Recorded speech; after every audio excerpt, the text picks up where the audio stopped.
आज E20 के खिलाफ नेशनल टाउन हॉल हुआ था कॉन्स्टिट्यूशन क्लब में। मालवंकर हॉल में ये टाउन हॉल हुआ था। मालवंकर हॉल खचाखच ऊपर नीचे आग भरा हुआ था। जितने लोग अंदर थे उतने ही लोग बाहर थे और लगभग 7 लाख लोग ऑनलाइन इस कार्यक्रम को देख रहे थे। इसी से ये पता चलता है कि लोग इस मुद्दे को लेकर कितने ज्यादा परेशान हैं। तो आज इस टाउन हॉल में लोगों ने 3 डिमांड्स रखी हैं। पहली कि पेट्रोल पंप पे लोगों के पास चॉइस होनी चाहिए। अगर कोई E20 लेना चाहे तो E20 ले और अगर कोई प्योर पेट्रोल लेना चाहे तो प्योर पेट्रोल ले। दूसरा, E20 की कॉस्ट प्योर पेट्रोल से कम होनी चाहिए। और तीसरा कि पेट्रोल की कीमत, आज जब क्रूड ऑयल मार्केट में सस्ता हो गया ग्लोबल मार्केट में, तो पेट्रोल की कीमत 84 रुपए से भी कम लाई जाए। ये 3 मांगे जनता ने रखी है।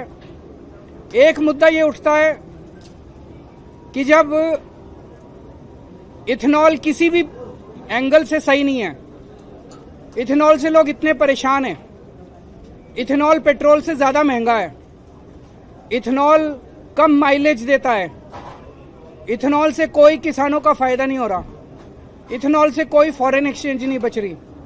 इथेनॉल जहां बनाया जाता है जिन फैक्ट्रियों में, आसपास का पूरा ग्राउंड वाटर दूषित हो जाता है। तो फिर केंद्र सरकार जबरदस्ती करके झूठे आंकड़े देके पूरे देश के ऊपर देशवासियों की इच्छा के खिलाफ इथेनॉल पुश क्यों कर रही है? हमारे ऊपर जबरदस्ती क्यों कर रही है? हमारे ऊपर क्यों थोप रही है? आखिर मोदी सरकार की क्या मजबूरी है या उनकी क्या हिडन एजेंडा है? तो सारी जांच करने पे पता चलता है कि ये अमेरिका के दबाव में किया जा रहा है।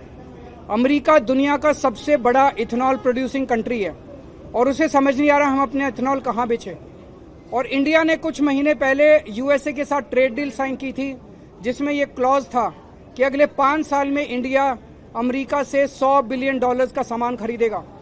अब कहां से खरीदे ये $100 बिलियन का सामान?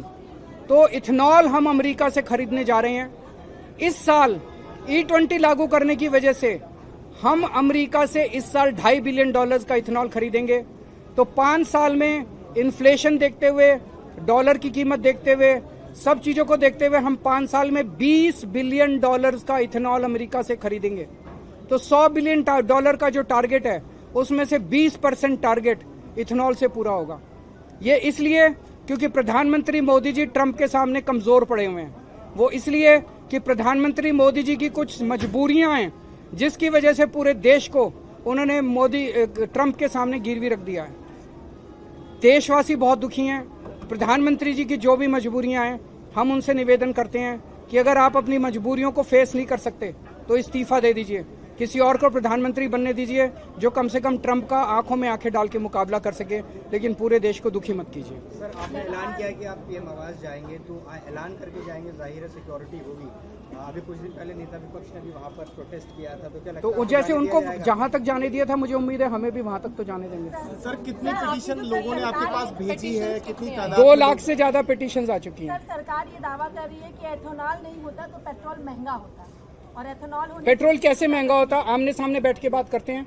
मैंने कैलकुलेट किया है और मेरी कैलकुलेशन मैंने पब्लिक डोमेन में डाली है।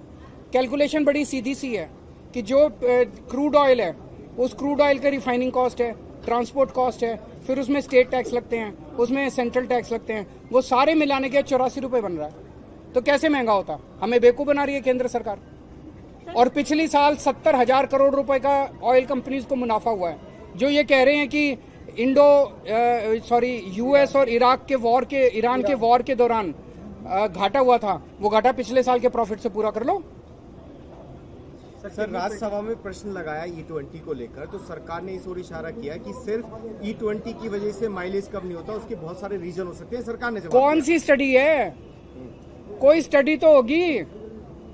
आज हमने इतने सारे लोगों को आपके सामने प्रेजेंट किया।